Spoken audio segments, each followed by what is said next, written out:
lang pag-ilaw niya. Hindi bisa niya. Ay pag sawa sila ng siguro. Kaya nito niya. Naim sangat kuat juga sila. Kawan pa nila sama. Kawan pa nila kawan. Iko naman yung kapat. Ang mga kapero sama. Iko naman naging kapat wasa kawan. Yan. Ay soksit. Yan dapat menuju. Video benar bang pura nanti peserta kawan lagi. Kakainan koros. Mohon saya koros yang dimana ini. Kapan air, kebebasan mau berbagi. Kakainan dia berbagi. Seperti kakainan yang kaya. Kalau mengalami menawar, isu apa? Itu kakainan seperti itu. Sekap air, usahakan koros untuk baik karya. Yai kurang untuk baik karya. Ay so mau siya. Sabi na tumalan. Sa karan misik. Kung pag-imagin niyo at kumansumutan na. Kung siya ka, waraw mo na tumagtatawakan. Kasi kami yung pamahan. Yayagi. Yung purwat. Yung purwat.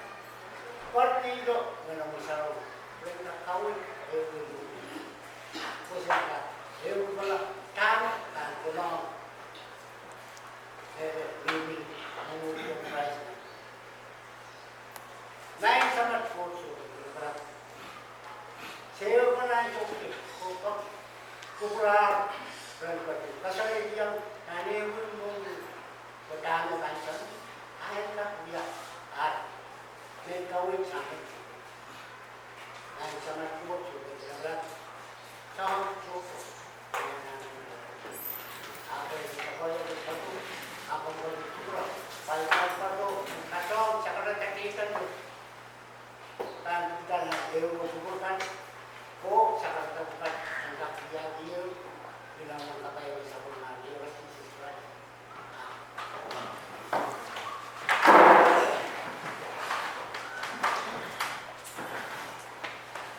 Asyik untuk sarawit.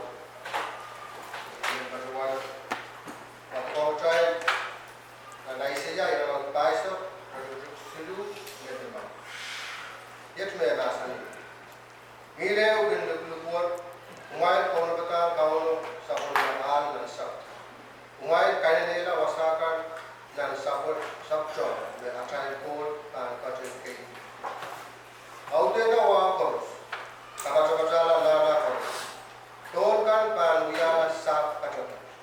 Wasakan sabar koros pan taruh. Dengan yang kau akan kaisa. Aramas koros pan udian sabun mandi. Pei kau mekacin inokta. Mekikwan sabun masa nas. Nasan ye. Sebentar kabrian mereka. Dengan lain usah.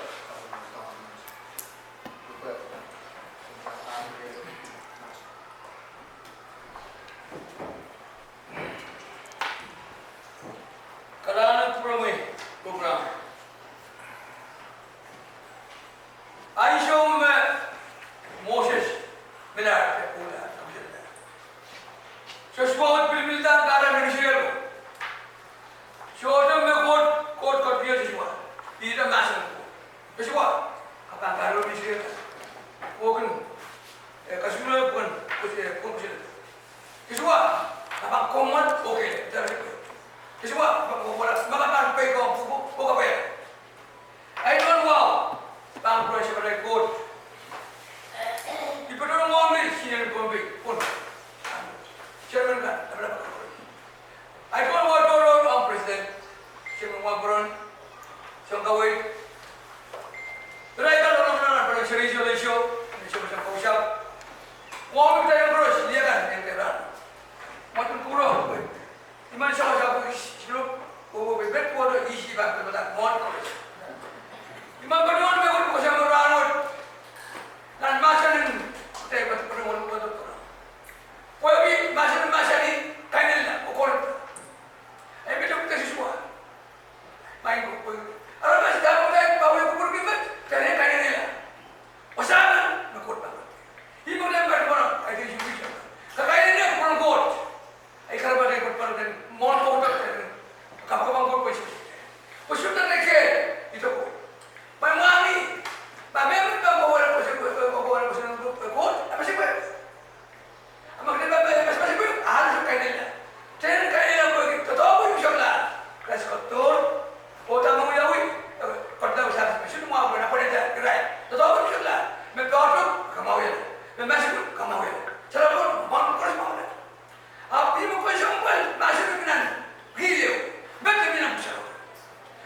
court members para